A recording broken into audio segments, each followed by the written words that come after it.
करके आप ये कहना चाह रहे हैं कि बॉर्डर पे से आप लोगों को हटा दिया जाता है और फिर भी हाँ एंट्री होती है कि आप लोग ड्यूटी पे हो और वहां से हाँ आतंकवादियों को देश में लाया जाता है। जी। मेरा जो सेंसर है दिमाग की आंखों के, वो ये दूर तक देख रहे हैं कि ये देश आर्थिक और मानसिक गुलाम हो चुका है। ये मैं लिख के दे सकता हूँ, मैं संसद में खड़ा होकर बोल सकता हूँ कि देश आर्थिक गुलाम हो चुका है। खुद ले लो, मर जाओगे ऐसे ही और पता भी नहीं लगेगा। उस दिन मरते समय जब वो गरुड़ पुराण पढ़ लेना, गरुड़ पुराण, जिस दिन मरोगे ना उस दिन वो गरुड़ पुराण में लिखा है तुम्हारे साथ क्या हाल होना शुरू होगा, किन किन तकलीफों से गुजर के ना यमराज तक पहुंचोगे, पता लग जाएगा। तो इसलिए मैं बोल रहा हूँ कि हमारे ऊपर ये डाउट मत करना कि मैं व्यू के चक्कर में बोल रहा हूँ। मैं व्यू के चक्कर में नहीं बोल रहा। जय हिंद, जय भारत। देखिए, मेरे पास ना तो बहुत बड़े बड़े इंग्लिश के वर्ड मिलेंगे आपको, ना बहुत ज़्यादा समझदारी वाली बातें मिलेंगी। मेरे पास आपको जो मिलेगा वो हकीकत में बोलूँगा। हकीकत जो आज मैं देख रहा हूँ वही बोलना चाहता हूँ, वो मैं बेबाक तरीके से बोलूँगा। उसमें मुझे किसी का डर नहीं है, किसी की कोई शर्म भी नहीं है, कुछ भी नहीं है। और मैं ये भी चाहता हूँ कि मेरी इस बात को पूरा ध्यान से सुने, लास्ट तक सुने। आपको काफ़ी पॉइंट ऐसे मिलेंगे जो एक्चुअली मैं आज आपको बोलना, बताना, समझाना, डिस्कस करना चाह रहा हूँ आप लोगों से। कमेंट सेक्शन में आप बता दीजिए मैंने यहाँ पे क्या गलत बोला, क्या सही बोला। तो शुरू करता हूँ मैं आज की बात। देखिए दोस्तों, क्या अपना देश गुलाम हो चुका है या आपकी नज़र में अभी हुआ नहीं है, ये अलग अलग बातें हैं। बट मेरी नज़र में गुलाम हो चुका है। उसका बहुत मतलब सटीक उदाहरण है कि एक जेसीओ, कई जवान, और एक जेसीओ नहीं, मतलब बहुत सारे जेसीओ जो बोले नहीं, बाकी एक जेसीओ बिल्कुल एग्जैक्ट एग्जाम्पल है। एक जवान बिल्कुल एग्जैक्ट एग्जाम्पल है जो कि मतलब बिल्कुल ये मान लो कि साबित करता है कि हमारा देश गुलाम हो चुका है। ये साबित करते हैं आज।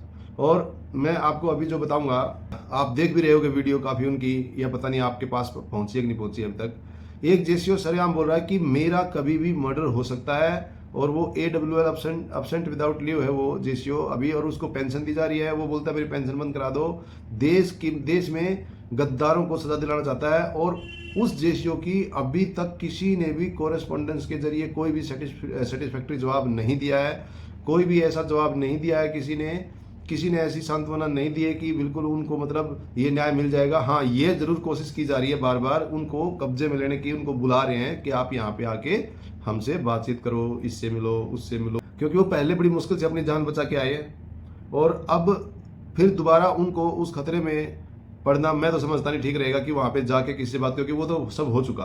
वो तो बहुत ऊपर बात जा चुकी है, राष्ट्रपति तक, प्रधानमंत्री तक, जो भी रक्षा मंत्री तक, सेनाध्यक्ष वगैरह तो नॉर्मल हो चुके हैं अभी बिल्कुल। तो ये सब ऊपर तक बात जा चुकी है। अब अभी भी उसको ये बोला जा रहा है तो यहाँ आ जा। मतलब क्या इसमें ऐसा क्या गुंडी है जो वहाँ पे बुला के ही आप कर सकते हो, बगैर वहाँ पे बुलाए कोई भी बड़ा ओहदा जो जिसके संज्ञान में बात आ चुकी है, सेनाध्यक्ष अपना ये बयान दे या उनको एक बढ़िया लेटर दे के सांत्वना दे कि भाई मैं ये कराऊंगा, और वो सोशल मीडिया पे आना चाहिए कि एक सेनाध्यक्ष या रक्षा मंत्री किसी ने दिया है। क्योंकि वो जेसीओ सोशल मीडिया पर आए हुए काफ़ी समय हो गया है और उनके चैनल के लगभग 10,000 के करीब सब्सक्राइबर भी हो चुके हैं, तो उनकी वीडियो पूरे देश में जा चुकी है। दूसरा, चंदू चौहान का केस, सभी को पता है कि चंदू चौहान का केस अब क्या है क्या नहीं है, वो डॉक्यूमेंट वगैरह बोलते हैं। बाकी मैंने उनका पार्ट ऑर्डर पढ़ा है कि उसका प्रिजनर ऑफ वार का पार्ट ऑर्डर हुआ पहले, उससे पहले उनका गुमशुदा का, वही गुम मिसिंग का पार्ट ऑर्डर हुआ था। ठीक है। और तो ये सब जो हुआ है वो सर्जिकल स्ट्राइक के टाइम पे हुआ है या उसके 1-2 दिन आगे पीछे हुआ है, जो भी है वो सब डॉक्यूमेंट की कार्रवाई है। बाकी वो जवान रोडों के ऊपर कटोरा लेके, तिरंगा लेके भीख मांग रहा है, या तो उस जवान को आप पकड़ के जेल में डाल दो, उसको निकलने मत दो, कोई प्रॉब्लम नहीं है, आप डाल दो, आपको जो करना है वो करो। बट वो रोडों के ऊपर अगर जवान घूम रहा है तो ये मतलब कितनी शर्म की बात है इस देश के लिए। इससे पता लगता है कि हमारा देश गुलाम हो चुका है। उसके साथ कोई भी 1-2 सैनिक, 3 सैनिक के अलावा कोई भी चला ही नहीं है, कोई भी उसके साथ जाने को तैयार नहीं है, कोई बोलने को तैयार नहीं उसका केस। केवल यूट्यूब चैनल वगैरह ने जरूर इसका इंटरव्यू लिया है ताकि उनके व्यू भी आ जाए और फिर उसके ऊपर आगे मतलब डिस्कस थोड़ी सी बढ़ जाए। चलो, अच्छा ही काम है, व्यू भी आए, हम तो चाहते हैं, हमारा भी चैनल है। इसके ऊपर आप सोचोगे कि हम भी व्यू के चक्कर में आ रहे हैं। भैया, व्यू के चक्कर में हम नहीं बना रहे हैं, हमारा अलग से बिजनेस है, हमारा रियल एस्टेट का बिजनेस है, हम दिल खोल के अपना काम करते हैं। आप देखोगे तो अभी इसी महीने में, अभी कितनी तारीख हुई है, आज 18-19 तारीख है, 4-5 फ्लैट बेच चुके हैं। तो इसलिए मैं बोल रहा हूँ कि हमारे ऊपर ये डाउट मत करना कि मैं व्यू के चक्कर में बोल रहा हूँ। मैं व्यू के चक्कर में नहीं बोल रहा। मैं आपको ये बताना चाह रहा हूँ कि और कोई रास्ता नहीं है कि हम सोशल मीडिया के ऊपर आके उस बंदे के बारे में आप लोगों को जगा सकें, बता सकें। उसके साथ कोई भी बात करने को तैयार नहीं है, ना कोई नेता। और छाती पे लिख के एक मर्द सैनिक घूम रहा है कि मुझे मर्द नेताओं की तलाश है। ये मुर्दों का देश हो चुका है, ये बिकी हुई मीडिया का देश हो चुका है। बिल्कुल सारी बातें सही साबित होती नजर आ रही हैं, और नजर क्या आ रही हैं, हो ही रखी हैं सामने। रक्षा मंत्री मिलने से क्यों डर रही है? वही रक्षा मंत्री के पास गया एक जवान, उसको बैठा कर पूछ लो क्या बात हो गई। ऐसा कौन सा प्रोटोकॉल हो गया कि जो इंसान की जिंदगी मतलब एक इंसान की लाइफ की जो कीमत है उससे बड़ा प्रोटोकॉल आपने बना रखा है। आपने मतलब ऐसा प्रोटोकॉल बना रखा है कि एक जेसीओ ये बोल रहा है कि देश की सीमा से एक गद्दार कर्नल जो अमित बिष्ट नाम है, और उसके साथ 3-4 ब्रिगेडियर हैं, एक लेफ्टिनेंट जनरल रिटायर्ड है जो कि उसको सपोर्ट कर रहे हैं सरेआम। वो बता रहे हैं जेसीओ साहब, बोले मेरे पास पूरे सबूत है, सेना के जवानों को हटा के वहां से घुसपैठ बाई प्लानिंग कराता था। अब इसके बाद क्या बचता है? ये पूरा देश मतलब सुन रहा है इस बात को कि क्या बचता है इसके बाद। और ऊपर से वो ये भी बोल रहा है कि मुझे बाबा सिद्दीकी की तरह या फिर मतलब कैसे ही भी मेरा मर्डर की प्लानिंग हो सकती है, मुझे कोई भी मरवा सकता है, क्योंकि मैं बहुत बड़े खूंखार गद्दार लोगों के खिलाफ बात कर रहा हूँ। मैं उनको उजागर कर रहा हूँ, उनकी गलतियों को देश के सामने लेके आ रहा हूँ, उनकी गलतियों के बारे में पूरे लेटर सारी नेताओं को, सभी चैनल्स को दे चुका हूँ, ढेरों लेटर दे चुका हूँ, बट कोई भी संज्ञान नहीं ले रहा है। मतलब इससे मैं बोलता हूँ, अभी उसी बात पाता हूँ कि हमारा देश गुलाम हो चुका है। आप इस बात को मानो या ना मानो, हमारा देश रियल में गुलाम हो चुका है। किसी में बोलने की हिम्मत नहीं है, कोई भी उनका साथ नहीं दे रहा, कोई नेता किसी मतलब एक कौन, ये नेता एक्चुअली है कौन? नेता है कौन हमारा? मतलब एक पार्टी कुछ बोल रही है, दूसरी पार्टी कुछ बोल रही है, नेता है कौन हमारा? अगर नेता होता कोई इस देश का, भारत का कोई भी नेता होता, तो क्या अभी तक ये बातें संसद में नहीं उठती? जवानों के खिलाफ एच के यादव या ये जो चंद्र चौहान और एच के यादव बोलता है कि भाई जो बड्डी सिस्टम है या सहायक जो सिस्टम है इसके खिलाफ उसने बोला तो उसके घर पे लोग मारने के लिए भेजे एक जेसी और 5 जवान। वो वीडियो भी उसके पास, सबूत सब कुछ है, उसकी भी कोई नहीं बात सुन रहा। कटोरा लेके वो भी उसके साथ घूमा है चंद्र चौहान के साथ, कोई बात नहीं सुन रहा है। मतलब हो क्या रहा है इस देश में? भाई ठीक है, छोटी मोटी गलतियां हैं, छोटी मोटी मस्तियां हैं, लोगों की चलती हैं, छोटी मोटी सजाएं चलती हैं, सब कुछ चलता है। एक देश के सैनिक को सूखा घर भेज दिया जाता है बड़ा जल्दी जल्दी सजा देके, जबकि वो सैनिक जब से भर्ती हुआ उसने बेचारे ने सुख का पल ही नहीं देखा। दूसरा, सिर से गंजा हो गया है, भौं तक के बाल नहीं बचे हैं, बोला मेरे को इतनी प्रताड़ना, इतनी टेंशन दी है। वो बोल रहा है, गलत है, सही है, जांच की डिमांड कर रहे हो, जांच तो करवा दो। क्या जांच के लिए डिमांड करना एक जवान का ही हक नहीं है? खाली बस जवान का हक नहीं है बिल्कुल भी। केवल नेता, बड़े बड़े प्रधानमंत्री बोलेगा केजरीवाल की जांच करा दो, संजय सिंह की जांच करा दो, मनीष सिसोदिया की जांच करा दो, बस ईडी और सीबीआई इन्हीं कुछ नेताओं की जांच के लिए बची है। क्या वो इंसान नहीं है? क्या यही इंसान है? इन्हीं के ज्यादा मतलब मैकेनिज्म लगे क्या शरीर में? आत्मा इन्हीं में कोई अलग टाइप की है क्या? या शरीर में जो मिट्टी है वो अलग टाइप का खून मांस का लोथड़ा है क्या ये? भाई वो जवान है, वो तो इनसे बढ़िया ही होगा कहीं ना कहीं। वो बोल रहे हैं कि जांच करा दो, क्यों नहीं करा रहे जांच? मतलब सीधा सीधा है कि बड़े नेता, बड़े अफसर सब फंस रहे हैं। और मैं तो बोलता हूं आज तक के सभी नेता और सभी अफसरों को गद्दार करार देना चाहिए। रीजन क्या है कि सभी के जिसके पास वो जा चुके या जिसने उसको देख लिया सोशल मीडिया के ऊपर, जिसने सुन भी लिया और उसने भी अगर पावर में कहीं भी है उसने एक्शन नहीं किया, मतलब वो देश का गद्दार है। अगर वो पावर में है और उस लेवल पे है कि इस जेसीओ की, इन जवानों की बात को सुन के उसने अगर अनसुना कर दिया, आप ये मान कर चलिए कि वो देश का बहुत बड़ा गद्दार है। क्योंकि एक सैनिक को जब तब उसी टाइम ये अफसर और ये नेता गद्दार करार दे देते हैं अगर वो अपने दूसरे सैनिक साथी को अगर कहीं दुश्मन के हवाले छोड़ के आ जाए या उसको कहीं मुसीबत आ जाए किसी भी एक्सरसाइज या किसी भी ड्यूटी के दौरान और उसको साथ में ना उठा के लेके आए या उसको अनदेखा कर दे या किसी की परेशानी को सुन के और अनसुना कर दे और बाद में रिजल्ट खराब आए, तो वो सभी गद्दार के उसमें आते हैं। अभी यहाँ पे हो क्या रहा है, सभी ने सुन लिया, सभी ने देख लिया, रोडों पर घूम रहे हैं, वीडियो खूब चल रही हैं। जेसीओ तो बेचारा सारे सबूत, सुरेंद्र साहब सारे सबूत दे दे के पागल है और कोई भी नेता और कोई भी अफसर एक्शन नहीं कर रहा है। आप समझ रहे हो, यहाँ पे जो गद्दार हैं वो बहुत बड़े हैं और जितने भी छोटे वाले हैं सब उनके चमचे हो गए। ये सीधा सीधा साबित हो रहा है, बिल्कुल सीधा सीधा। सर आपको ये कह रहा हूँ, आप एक बार लाइव शुरू करने से पहले आप थोड़ी मेरी बात सुन लो सर। ऐसा मामला है, मैं आपसे इतने दिन से रिक्वेस्ट कर रहा था, प्लीज मेरी बात रखो, कि लाइन ऑफ कंट्रोल पर सैनिकों को हटा के घुसपैठ कराई जा रही है। मैं एक बार लूंगा, आपने आप लाइव करने से पहले जी, मैं चाहूंगा, लाइव है सुरेंद्र जी, टेंशन ना हो, मैंने कैमरा ऑन कर रखा है, लाइव चल रहा है जी और अभी जी हमारी ऑडियंस हमारे साथ भी है। सबसे पहले मैं जी बता सर। दूं, सबको मेरा सलाम, सबको मेरा नमस्कार, जय हिंद, जय भारत, वंदे मातरम।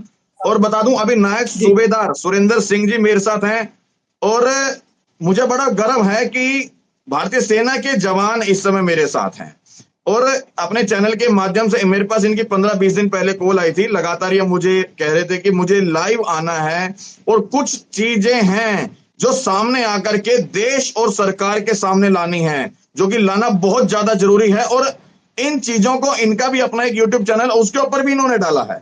क्या वो चीजें हैं, क्या वो खुलासे हैं, और एक कर्नल इतनी गंदी, इतनी घिनौनी हरकत किस तरह से अपने देश के साथ गद्दारी कर सकता है, वो तमाम चीजों के बारे में जानेंगे नायक सूबेदार सुरेंद्र सिंह जी से। और सूबेदार साहब, सबसे पहले बहुत बहुत स्वागत है आपका।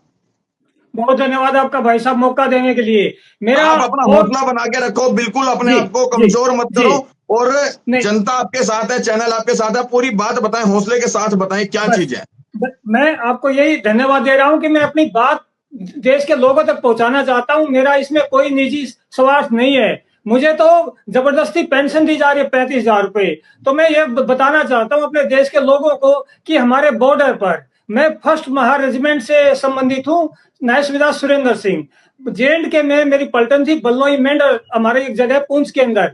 वहां पर मेरा कमांडिंग ऑफिसर मिलिटेंटों की, आतंकवादियों की घुसपैठ करवाता था, उनके साथ सेटिंग करके, यानी उनके पास सौदेबाजी करके।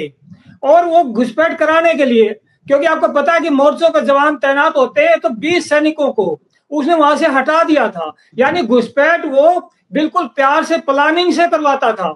और जवान, आपको पता है कि सेना के जो जवान होते हैं वो सीनियर के लिए बिल्कुल आंख बंद करते, जो सीनियर। तो मैंने कर्नल का विरोध किया और मैंने बोला कि ब्रिगेड कमांडर होता है, उस कमांडिंग अफसर के ऊपर होता है, और एक ड्यू कमांडर होता है, कि मुझे वहां उनका इंटरव्यू चाहिए और यहाँ पर गद्दारी जो चल रही है उसका विरोध करना है। तो उसने मुझे तुरंत गाड़ी में डाल के आउट कर दिया वहां से। और मुझे 2 साल तक उसने वहां से आउट रखा और मुझे तैनात डॉक्यूमेंट में वही दिखाया। इससे बड़ी अंधेरगर्दी मेरे देश के लोगों ने नहीं देखी होगी। बहुत से लोगों को ये विश्वास नहीं हो रहा होगा कि ये जेशू साहब बोल क्या रहा है। कुछ दिक्कत तो नहीं है, इतनी बड़ी बात कि 20 सैनिकों को मोर्चों से हटा के और उनको वही तैनात दिखाया, जवानों को भी, मुझे भी, और वो सारे प्रूफ हैं। और मैं आपको ये बताना चाहता हूं, भारत सरकार को मैंने हर कंसर्न अथॉरिटी, हमारे थल सेना अध्यक्ष, उनके नीचे के authority, defence minister, defence secretary के जो ऑफिशियल मेल आईडी होते हैं सर जी, वो भर दिए मैंने उनके मेल आईडी पे। इतने मेरे मेल्स मिल जाएंगे। अगर कोई मेरा देश का नागरिक इनके मेल आईडी देख ले, अपने थल सेना अध्यक्ष के, अपने डिफेंस मिनिस्टर के, तो आप ये बोलेंगे कि ये तो ऐसी चीजें तो हमारे देश का आम आदमी सोच नहीं पाता कि हमारी सेना में इस टाइप का धंधा एक अधिकारी कर रहा है। आप सभी को मैं ये भी बताना चाहता हूं कि आए दिन हमारे सैनिकों की डेड बॉडी आती रहती है, आए दिन सिविलियन मारे जाते रहते हैं। ये अगर ये जो इस टाइप की गद्दारी हमारे बॉर्डर पर नहीं हो तो वो मुमकिन नहीं है। वहां पर फेंस लगी, हमारी बहुत ज्यादा सेना तैनात है वहां पर, ये अच्छा, मुमकिन नहीं है। बहुत सुरेंद्र जी, मतलब कुल मिलाकर के आप ये कहना चाह रहे हैं कि बॉर्डर पे से आप लोगों को हटा दिया जाता है और फिर भी एंट्री होती है कि आप लोग ड्यूटी पे हो, और वहां से हाँ आतंकवादियों को देश में लाया जाता है। जी, ये ऐसा है कि हर जगह की बात नहीं बोल सकता मैं जिस यूनिट से संबंधित हूं, जहां पर मैंने देखा है, जहां पर रियल, जो मैंने आंखों से देखा है, जिससे मैं कंसर्न हूं, जिसको मैं ठोक के बोल सकता हूं। अगर ये मैं कोई गलत बोल रहा हूं तो मैं ये रिक्वेस्ट कर रहा हूं प्रधानमंत्री से, राष्ट्रपति से, कि मुझे फांसी दे दीजिए। मैं अपना फांसी का फंदा अपने गले में खुद डालूंगा अगर मेरी आप कोई भी। हिंदू हो, हालांकि देखो चैनल के माध्यम से हम चर्चा कर रहे हैं, आप हिंदू हो, गीता के ऊपर हाथ रख के कसम खा रहे हो, ये चीज आप सच बोल रहे हो, देश की बहुत बड़ी बात है ये। हाँ, मैंने कसम खाई थी जब मैं सेना में भर्ती होता है, जब कसम खाई थी और वो सच्ची खाई थी, और आज भी मैं यही कसम खा रहा हूं। अगर मैं झूठ बोल रहा हूं तो मैं फांसी का फंदा अपने गले में खुद डाल के खत्म होना चाहूंगा। ये आपको बोल रहा हूं। और सारे एविडेंस, जिस, आपको पता है सैनिक बॉर्डर पर दुश्मन को रोकने के लिए होता है, और उसको हटा के, और 1-2 को नहीं 20 को। और जब मैंने विरोध किया, मैं कमांडो का प्लाटून कमांडर था, यानी कमांडो टीम का लीडर था। मैं अपनी पलटन का सबसे एक फिजिकल का और लड़ाई लड़ने का सबसे एक एलिट सोल्जर हूं मैं। आपके पास मैंने रिकॉर्ड भी भेजे हैं और मुझे वहां से हटा दिया, मैं विरोध कर रहा हूं तो। और यहां तक मैं आपको बताऊं, मुझे जान से मारने की कोशिश की गई, मुझे हॉस्पिटल में डाल दिया गया, इंजेक्शन लगवाए गए कि ये चुप हो जाए, चुप कराने के लिए। और जब मैं बैग नहीं हटा तो लगातार जारी रही। और आपको मैं और मुझे ये कहने में 1% भी झिझक नहीं है कि ये देश अब गुलाम हो चुका है, ये देश आर्थिक गुलाम हो चुका है, ये देश मानसिक गुलाम हो चुका है। हमारे देश के हर एक नागरिक के अंदर कोई सुरेंद्र साहब जैसा या चंदू चौहान जैसा, HK यादव जैसा, या वो जो एक और जवान के साथ घूम रहा है, कुछ एक ऐसे लोग हैं, या एक दो मीडिया के जो छोटे वाले घरेलू मीडिया जो रहती है अपनी, वो जो चैनल बनाए हुए हैं, उनने जिनने इनकी बात सामने लेके आई, और कुछ एक लोग जो इनकी सपोर्ट कर रहे हैं उनको छोड़ के, मैं तो बोलता हूँ सभी गद्दार हैं। जो इनकी बात को नहीं आगे रख रहे, जो इनकी सपोर्ट में आग बढ़ चढ़ के नहीं बोल रहे, वो सब गद्दार है। क्योंकि ये देश की भलाई की बात कर रहे हैं, सेना की भलाई की बात कर रहे हैं, सुरक्षा को बचाने की बात कर रहे हैं, सेना की भलाई की बात कर रहे हैं, ये बॉर्डर के ऊपर घुसपैठ रोकने की बात कर रहे हैं, ये गद्दारों को पकड़वाने की बात कर रहे हैं। और जितने भी पावर में बैठे हैं लोग जो यहाँ तक, वो सभी गद्दार करार दिए जाने चाहिए इस देश की जनता के द्वारा, इस देश की सेना के उन लोगों द्वारा जो अभी सेवा दे रहे हैं या सेवानिवृत्त हैं। और बिल्कुल जो भी दोषी होते हैं, ये जांच होने के बाद इनको वो सजा मिलनी चाहिए जो एक्चुअल किसी गद्दार को किसी देश में दी जाती है। मैं तो बस इतना ही बोलना चाह रहा था इस वीडियो में कि देश गुलाम हो चुका है, नो डाउट। अगर यही कंडीशन रही, इन JCO साहब की बातों को ऐसे ही झुठलाया गया, ऐसे ही नकारा गया, ऐसे ही अनसुना किया गया, ऐसे ही दरकिनार इनके बात को कर दिया और इनको बाद में कुछ हो गया, आप ये मान के चलो गुलामी की हद पार हो जाएगी उस दिन। और ऐसे ही चंदू चौहान और ये जो कर रहे हैं, इनकी भी फेडरेशन वेटरन एसोसिएशन करके FVA वो जो बना हुआ है अभी, उसके भी ये जो हेड हैं, ये सब रिटायर्ड अफसर ही हैं।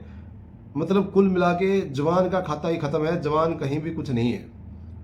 वो पता नहीं कहाँ दिल्ली में क्या फंक्शन करना की बोल रहे हैं, पता नहीं क्या क्या बोल रहे हैं। और आज उनके जवान रोडों के ऊपर घूम रहे हैं, उनको नजर नहीं आ रहे, वो अपना अनाउंसमेंट देते घूम रहे हैं कि दिल्ली में ये फंक्शन है, ईमेल के ऊपर ये दो, पैसे का हिसाब रखा जाएगा। ये सबको पता है, जैसा फौज में कराया ना अफसरों ने, ऐसा ये रिटायर होने के बाद यहाँ करेंगे। ये सब फेडरेशन वगैरह जो भी है, ये सब बकवास है। अगर फेडरेशन सही है तो आप इन बातों को क्यों नहीं उठाया अभी तक? आपको इतना भी पता नहीं लगा, अब तक किसी ने देखी नहीं है वीडियो। फेडरेशन बनाने चले हैं, फेडरेशन बन गई, बस फेडरेशन है अपना ताम झाम बढ़िया रखने के लिए, बस उसमें सब अफसर आगे रहेंगे, या कुछ एक उनके चमचे JCO जो वही आगे रहेंगे, कुछ चमचे पता ही कौन कौन होता है। तो ये सब बकवासबाजी है। रविंद्र फौजी को मैं बोलता हूँ, भाई मेरे बड़े भाई है, छोटा भाई है, मुझे नहीं पता, पर ये गलत है। आपके नॉलेज में अभी तक ये जो लेडीज कांस्टेबल की और ये इतनी पुरानी बातें आ चुकी हैं, तो क्या नायब सूबेदार सुरेंद्र साहब की बात आपके नॉलेज में नहीं आई है अब तक? मैंने सब्सक्राइब करके आपके चैनल पे 600 रुपये दे के मैंने कमेंट किए हैं, मेरे कमेंट का आपने आज तक एक जवाब नहीं दिया है, सिंगल जवाब नहीं दिया है। क्या ऐसे बटोगे? तो ऐसे आप मतलब चैनल के ऊपर बड़ी बातें बोलते हो, मैं खुश होता हूँ, चलो कोई तो मर्द आदमी है जो इतना बड़ा चैनल बना गया। बट ये आज जो आपकी कंडीशन देख रहा हूँ, अभी तक मैं बड़ा खुश था, बहुत बढ़िया आप काम कर रहे हो, कोई चीज़ को बिल्कुल सामने लेके आ रहे हो, उजागर कर रहे हो। पर आज मुझे आपके ऊपर शर्म आने लगी है कि आप भी उन्हीं में शामिल होते जा रहे हो जिसमें इस लेवल पे आके सब शामिल हो जाते हैं। इस लेवल पे आने के बाद लगभग सब उसी कंडीशन पे आ जाते हैं, वही आप आ रहे हो अभी। ठीक है, ये खाली बोलने से और एक मुद्दे के ऊपर आगे आके बात करने में फर्क होता है।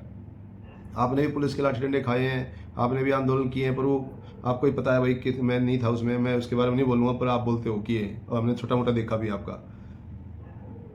बट आज जो मैं बोल रहा हूँ ना, ये बात ये आप अगर नहीं सुनोगे ना, भगवान कसम कह रहा हूँ, आपका चैनल तो छोड़ दो, आप कुछ भी नहीं हो, कुछ भी नहीं रहोगे इस फौज की नज़र में, फौज के लोगों की नज़र में। ये सब आपने जो अभी तक करा है, ये सब मिट्टी में मिल जाएगा, क्योंकि आज असली मर्द ग्राउंड पे खड़े हुए हैं और बिल्कुल असली मर्द प्रूफ के साथ बोल रहे हैं सब कुछ। आप उनका साथ नहीं दे सकते, इसका मतलब आप एक्चुअली छोटे मोटे मुद्दों पे काम कर रहे हो, बड़े मुद्दे पे एक्चुअली जो खड़े हैं ग्राउंड पे घूम रहे हैं, उनका साथ आप नहीं दे सकते। और या फिर आपके अंदर ये अहंकार आ चुका है, भाई साहब बुरा मत मानना, या आपके अंदर ये अहंकार आ चुका है कि अगर वो मेरी शरण में आएंगे, मुझसे बात करेंगे, सब कुछ है, तभी मैं बोलूँगा। क्या ये देश आपका नहीं है? क्या आप अपने आप को बहुत महान सैनिक बताते हो? ये देश आपका नहीं है क्या? अगर कोई JCO आपके पास आके नतमस्तक नहीं हो रहा, इसका मतलब आप उसका साथ नहीं दे रहे, मतलब आप तो बस अपना अपना देख रहे हो, आप देश का कुछ देख नहीं रहे। यही फर्क होता है असली देशभक्ति में और नकली देशभक्ति में। अगर आपकी असली देशभक्ति है तो वो ही पता लग जाएगी अच्छी तरह पता लग जाएगी आपके कर्तव्यों से। ठीक है, अगर आज आपने मेहनत करके यहाँ तक पहुंचे हो तो इसको सफल बनाओ। आप चंदू चौहान का और इनका साथ दो, एटलीस्ट साथ देने का बात मैं ये नहीं बोलता कि जाके किसी अफसर नेता में टक्कर मार दो। आप इनके ऊपर एक वीडियो तो निकालो कि भाई एक JCU का ये चैनल है, इसके ऊपर ये चीज़ बोली जा रही है, क्या ये देश में सही है गलत है? क्या ये चंदू चौहान रोडों पर घूम रहा है, दूसरा जवान घूम रहा है, एक OHK यादव घूम रहा है, क्या ये सही है गलत है? क्या इनकी जांच नहीं बैठाई जानी चाहिए जब इतनी डिमांड हो रही? इतना भी नहीं बोल सकते आप? क्या डर है इसका मतलब आपको? या तो फिर आप भी उन्हीं के साथ ऐसे ही हो गए हो, या फिर आप डरपोक हो, दो में से एक ही बात है, और तीसरी बात नहीं हो सकती। आप ये नहीं बोल सकते कि मुझे पता नहीं, क्योंकि मैंने आपकी कितनी वीडियोस के ऊपर ये कमेंट किए हैं कि भाई साहब आप इसकी, और मेरा कमेंट 600 रुपये वो जो आपका ज्वाइन बटन होता है ना उसके थ्रू मैंने दिए हुए हैं, और मेरा कमेंट में नीला टिक आता है अलग से, और आपको आज तक वो कमेंट दिखाई नहीं दिए हैं जो कि कम से कम 50 कमेंट किए होंगे मैंने, कम से कम 50 नहीं तो 40 होंगे, बस इतना ही फर्क है। बाकी आज तक आपको दिखाई नहीं दिए हैं। यही है, यही पता लग चुका मेरे को कि आप कितने बड़े देशभक्ति कर रहे हो, और फिर लोगों से पैसे मांगते हो। मैं बोलता हूँ कोई भी पैसे मत देना, अगर यहाँ पे ये गड़बड़ है तो, खाली फेडरल के लिए पैसे ले रहे हो तो, ठीक है, कोई ज़रूरत नहीं है। फेडरल में क्या करोगे? फेडरल में नौकरियां दोगे, फेडरल में तनख्वाह बढ़वाओगे, फेडरल, अरे पहले तुम जो मेन मुद्दा है उसके ऊपर तो बोल ही रहे, कहाँ का फेडरल रहेगा वो जो भी अफसर है हमारे बुजुर्ग मुझों वाले, वो जो बोलते हैं कि आओ दिल्ली में कोई फंक्शन है किस तारीख को, क्या मतलब है उस फंक्शन का? कोई मतलब नहीं है। आप इसके ऊपर कोई बात नहीं उठा रहा। कोई जब ये बोल रहे हैं JCU साहब कि भाई मेरे साथ कुछ भी हो सकता है, राजा सिद्दीकी की तरह मेरे साथ कुछ भी हो सकता है, और कभी भी खबर आ सकती है, एकदम डरता नहीं है, फिर भी बता रहा है कि मैं सबको बताना चाह रहा हूँ, उसके ऊपर आप नहीं बोल रहे। मतलब न्यूज़ चैनल को क्या बोल रहे हैं जब आपका ये हाल है, इस फेडरल का ये हाल है, ये वेटरन्स, बड़े वेटरन्स बन के आए हैं, ये फेडरल बना रहे हैं। अरे फेडरल क्या करेगी? ये जो सरेआम देश में चल रहा है उस पर तुम बोल नहीं सकते, फेडरल बनाने चले हो, फेडरल रह जाएगा, बाकी सब फेड हो जाएगा। तो मैं इतना ही कहना चाहूँगा कि भाई वेटरन ठीक है, सब कुछ सही है, सारा देश इनको छोड़ दो। अगर ये डरपोक हो चुके हैं, इनको खाली अपनी पेंशन से मतलब है, और इनको खाली अपनी तनख्वाह से मतलब है जो सर्विस कर रहे हैं, और अफसरों को तो, अब सबको तो मैं क्या बोलूँ, फिर बोलेंगे सबको एक जैसा बोल दिया। ठीक है, बहुत सारी चीज़ें हैं। क्या आप किस अफसर को पता नहीं है कि इस देश में क्या होता है? हर एक रेजिमेंट के अफसर को क्या पता नहीं है कि हर एक रेजिमेंट के अंदर क्या होता है? तो कैसे ना बोलूँ, और कैसे कोई क्यों ना बोले? क्या आप एक जवान अगर एक CO के खिलाफ आवाज़ उठा सकता है गलत करने पे, क्या अफसर क्यों नहीं उठाता? अगर उठाता भी है तो फिर क्या होता है? कुछ नहीं, सेटलमेंट। तो उस अफसर को दबना चाहिए या नहीं? वीर अफसर कैसे हुआ फिर वो? और जो होते हैं वीर उनके साथ होता है ऐसे, फिर वो सोशल मीडिया पे आते हैं, फिर बोलो सोशल मीडिया पे क्यों आ रहे हैं जवान? भाई इसीलिए आ रहे हैं कि आप मजबूर कर रहे हो, और कोई कारण नहीं, आप मजबूर कर रहे हो। वहाँ पे आपकी दादागिरी चलती है, यहाँ पे आओ ना तो जाएगा, नेता सुनता नहीं कोई, अफसर तो तुम ही हो उधर। तो सॉरी, बहुत बुरा हाल है। मैं बोलता हूँ देश आर्थिक गुलाम हो चुका है, सभी को अपनी पेंशन और तनख्वाह प्यारी है। भाई साहब कोई भी हो, मेरे से बड़ा छोटा जो भी है, मैं आपको बताना चाह रहा हूँ कि इस देश के अंदर बहुत बुरा हाल होने वाला है, बहुत बुरा हाल, जो एकदम मुझे स्टेट में नजर आ रहा है, बहुत बुरा हाल होने वाला है। जिस दिन कोई कांड हो जाएगा, सड़कों पे उतर जाएंगे लोग, जिस दिन ये हिंदू मुसलमान सब अपने आप खत्म हो जाएगा, जिस दिन ये हो जाएगा ना कि देश के सैनिक, देश के तंग किए हुए सैनिक वो रोडों पर आ गए ना, उस दिन आपको समझ में आ जाएगा कि क्या होता है, अच्छी तरह समझ में आ जाएगा। क्योंकि चिंगारी तो आ चुकी है, आप लोग समझ नहीं रहे हो, कुछ भी हो सकता है। ठीक है, इस देश के अंदर अन्याय लिमिट से ज़्यादा बढ़ चुका है, आप मान लो यकीन। सभी के छाती के अंदर दबी हुई है बातें। मत मजबूर करो कि वो सारे, मतलब जितना भी अंदर गुबार है वो बाहर आ जाए निकल के। इसलिए देश को ठीक कर लो, हर एक डिपार्टमेंट में। सबसे पहला नाम तो बिजली, पानी, पुलिस, ये जो इनके आते हैं, और सेना का अभी धीरे धीरे आ रहा है, मेरे को लगता है नंबर 1 पर चला जाएगा यही हालत रही तो। क्योंकि ये जैसे आज घूम रहे हैं ना हमारे जवान, और जैसे JCU वीडियो बना रहे हैं, ऐसी अब तक किसी ने बनाई भी नहीं होगी। ये सेना का जो गुबार है ना वो बाहर आ रहा है निकल के। और मैं आपको बता देता हूँ कि जितने भी डिपार्टमेंट है सभी करप्ट हो चुके हैं। आपको किसको पता नहीं है कि पुलिस का डिपार्टमेंट कितना करप्ट हो चुका है। अब कुछ लोग अच्छे हैं तो वो भी पिस रहे हैं, वो बिल्कुल पिस रहे हैं। या तो उनके साथ गलत हो जाता है, अगर ज़्यादा अच्छे बनते हैं तो, नहीं तो थोड़ा बहुत उनके साथ मैच करना पड़ता है। तो दबा के करप्शन चल रहा है, कोई इन्वेस्टिगेशन किसी के ऊपर है ही नहीं भैया। कहाँ पे CCTV कैमरे, जहाँ पे एक सिस्टम होना चाहिए, जहाँ पे कहीं भी FIR होती है, कोई नया मुजरिम जो FIR के तहत पकड़ के लाया जाता है, उसकी वीडियो बननी चाहिए, भाई आया तो इसके साथ क्या हुआ, इसको क्या बोला गया, इसने क्या बयान दिया, उसने पहले क्या लिख कर दिया था। ऐसा कुछ नहीं है कि जो पहले लिख कर दे देगा वो बहुत शरीफ है। बस यहाँ पे पुलिस ये देख लेती है किससे हमको पैसे मिल सकते हैं, केवल एक चीज़ देखती है पुलिस कि इन दोनों में से रिपोर्ट करने वाला हो या जिसकी रिपोर्ट की गई है वो हो। पुलिस केवल ये देखती है कि इनमें से एक्चुअली पैसे देने वाला है कौन, बढ़िया उसको गेड़े में लेंगे, पहले उसको नरम रखेंगे। जब वो गेड़े में आ लेगा उससे पूरे पैसे आ जाएंगे, फिर उसको लात मारेंगे, चल तू भी निकाल कुछ, नहीं तो भाग इधर से, ठीक है, सब तेरा डुप्लीकेट काम है। जब उससे पैसे मिल गए तो जब तक उसको खींचेंगे, यही चल रहा है। और इतना बुरा हाल है कि पूछो मत। बिल्कुल मैं नहीं बोलता कि देश की जनता भी बहुत सारी ऐसी है जो कि ये लॉरेंस बिश्नोई हुए, ये जो गैंगस्टर चल रहे हैं, ये सब क्या है? ये इस देश में हो क्या रहा है भाई? दोबारा दाऊद पैदा हो रहे हैं इस देश के अंदर, क्या हो क्या रहा है? ये ऐसे कोई किसी को मरवा देता है, कोई मार जाता है, मतलब कोई भी सेफ नहीं है। कोई दंगों में मर गया, कोई कैसे मर गया, मतलब कि नरक हो चुका है ये देश, नरक। हर जगह घूस। पुलिस अगर किसी के घर पे आ गई तो खुशी होनी चाहिए कि एक देश की सिक्योरिटी वाले लोग हमारे पास, मतलब समाज की सिक्योरिटी करने वाले लोग हमारे दरवाजे पे आए हैं। बट हो क्या रहा है कि पुलिस को देख के सहम जाते हैं। पुलिस क्यों आ गई भाई? क्या इमेज है आपकी? पुलिस क्यों आ गई? बस ये डर रहता है। क्यों? उनको ये डर नहीं है कि हमने जो गलती की है उसका जुर्माना हर्जाना भुगतना पड़ेगा, ये डर नहीं है उनको। डर केवल एक ही है कि ये साले उल्टा केस में फंसाएंगे। उनको डर बस एक ही है कि ये ले जाते ही कूटेंगे। अरे भाई हो क्या रहा है इस देश के अंदर? उनको डर केवल यही है कि इतनी सी भी गलती पा गई तो बस पैसे तो नहीं हटने। और गलती तो इस देश के कानूनों में, इस देश के सिस्टम में ही चल रहा है। इतने खतरनाक कानून है कि ना कोई धंधा कर सकता, ना कोई नौकरी कर सकता, ना कोई बिजनेस कर सकता, कुछ नहीं कर सकता इस देश के अंदर आदमी। कोई 1-2 कानून, 5-7, 10 कानून हो तो चलेगा, मतलब एक कानून पे इतना जबरदस्त लिखा होता है कि पूछो मत, कि बंदा फंस ही जाता है कहीं ना कहीं। और फिर कोई फ्लेक्सिबिलिटी नहीं फंसने के बाद, क्योंकि फ्लेक्सिबिलिटी तो होती है पर वो जितने डिपार्टमेंट है सब खाने पीने वाले हैं, फ्लेक्सिबिलिटी आई कहाँ से? हाँ, जब हर एक डिपार्टमेंट में अब कैसे सुधार होगा भगवान जाने, पर मैं बोलता हूँ कि फौज जैसे डिपार्टमेंट को तो बख्श दो, उसको तो मत बदनाम होने दो। वो तो ऐसी चीज़ है कि वो तो बाहर से ही गड़बड़ हो जाएगी। वो सब देख रहे हैं कि इनकी सेना फट चुकी है, इनकी सेना में बुरा हाल हो चुका है, इनके मुराल, अग्निवीरों के मुराल डाउन है, अग्निवीर की ट्रेनिंग कमज़ोर है। नहीं तो ऐसे नहीं 2-2 सिपाही ऐसे मतलब ट्रेनिंग के दौरान आउट हो जाते हैं। हालांकि हादसे पहले भी हुए हैं, पर ऐसे वाले हादसे की मतलब घोड़ा वहीं फट जाए, तो ये सब एक्सेप्टेबल है नहीं, एक्सेप्टेबल। देखो मेरे पास ज़्यादा कुछ वर्ड नहीं है, मेरा अंदर से आवाज़ आ रही है, मेरा जो सेंसर हैं दिमाग की आंखों के, वो ये दूर तक देख रहे हैं कि ये देश आर्थिक और मानसिक गुलाम हो चुका है। ये मैं लिख के दे सकता हूँ, मैं संसद में खड़ा होकर बोल सकता हूँ कि देश आर्थिक गुलाम हो चुका है।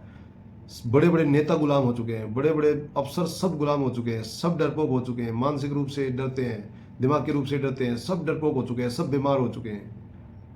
और नहीं तो कहीं भी आप किसी भी डिपार्टमेंट में कहीं भी जाके देख लो क्या हाल है, हर एक जगह सब डरते हैं और सभी गलत काम करने लगे हैं। रीजन क्या है? आर्थिक गुलामी। उनको पैसा चाहिए, पैसा है नहीं, और ज़्यादा पैसा चाहिए, आर्थिक गुलामी कि कर लो इकट्ठा अपने पास, ले लो ये ले लो वो खरीद लो। अरे मर जाओगे एक दिन ऐसे ही, मर जाओगे आप, कितनी रिश्वत ले लो, मर जाओगे ऐसे ही और पता भी नहीं लगेगा। उस दिन मरते समय जब वो गरुड़ पुराण पढ़ लेना, गरुड़ पुराण, जिस दिन मरोगे ना उस दिन वो गरुड़ पुराण में लिखा है तुम्हारे साथ क्या हाल होना शुरू होगा, किन किन तकलीफों से गुजर के ना यमराज तक पहुंचोगे, पता लग जाएगा, अच्छी तरह पता लग जाएगा। एक ये अध्याय पढ़ लोगे ना, छाती फटफट का आएगी। जो रिश्वत खाने वाले हैं, जो देश को बेचने वाले हैं, जो अपना काम सही नहीं कर रहे, वो जो पापी हैं वो।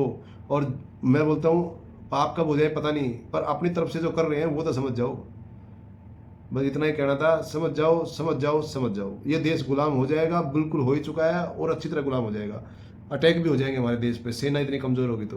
पहले अंदर बुरा हाल है, सबको पता है कितने फंड चल रहे हैं इधर, सभी को पता है। और इसी देश में रहना है सभी को, सबको इसी देश में रहना है। जैसे घर होता है ऐसे ही बस आगे चैनल बढ़ता चला जाता है, ये भी घर ही, सबको इसी देश में रहना है। मैं फिर बता रहा हूँ, मर जाओगे सारे गुलाम हो जाओगे अच्छी तरह जैसे पहले हुए थे, और ज़्यादा टाइम नहीं रहोगे आज़ाद। और आज़ाद हुए नहीं आज तक भी, क्योंकि ये आज से गुलामी थोड़ी शुरू होगी। बस आज़ाद, जब से आज़ाद भगत सिंह और ये सब कराए गए हैं उसके बाद बस शुरू हो गई दोबारा गुलामी, दोबारा फिर वही शुरू हो गया। एक 80 साल का बुजुर्ग चंदू चौहान को फ़ोन करके बोल रहा है कि मैंने 24 साल सेना में दिए थे और पहले और ज़्यादा था। ये तो अफसरों ने मतलब छोड़ा ही नहीं है, वो शुरू से ही चल रहा है प्रोग्राम। अभी जब मैंने 2011-12 में पढ़ा था, जब अच्छी तरह पढ़ा था मैंने कि अखबार में आई थी कि रक्षा मंत्रालय की तरफ से सहायक प्रथा बंद है, जबकि बड्डी सिस्टम भी नहीं होगा और बड्डी अफसर का बड्डी जवान नहीं होगा, उसमें लिखा हुआ था उस खबर में। अब मेरे पास उसकी कटिंग नहीं है। और जवान अफसर अपना काम खुद करेगा, इसका मैं बहुत बढ़िया प्रूफ दे सकता हूँ, बहुत बढ़िया। आर्टिलरी में अफसर के साथ ऑपरेटर नहीं होता। अफसर के साथ मतलब ऑपरेशनल वर्क में भी अफसर के साथ ऑपरेशन, सुन लो, ये बोलते हैं ना ऑपरेशन में, जो बड़े बड़े अफसर आके बोलते हैं ऑपरेशनल वर्क में भी अफसर के साथ जवान हेल्प नहीं कराएगा। ये खबर मैंने पढ़ी हुई है। अफसर के साथ ऑपरेशनल काम में भी, टेक्निकल वर्क में भी जवान मदद नहीं कराएगा। ठीक है, ये मैंने पढ़ी हुई है खबर रक्षा मंत्रालय की तरफ से अखबार में। मेरे पास अगर ये पता होता कि ये हाल होगा तो मैं उसकी कटिंग भी रख लेता। ठीक है, इससे ज़्यादा क्या कहूँ। जय हिंद, जय भारत। बाकी आप लोग समझदार हैं।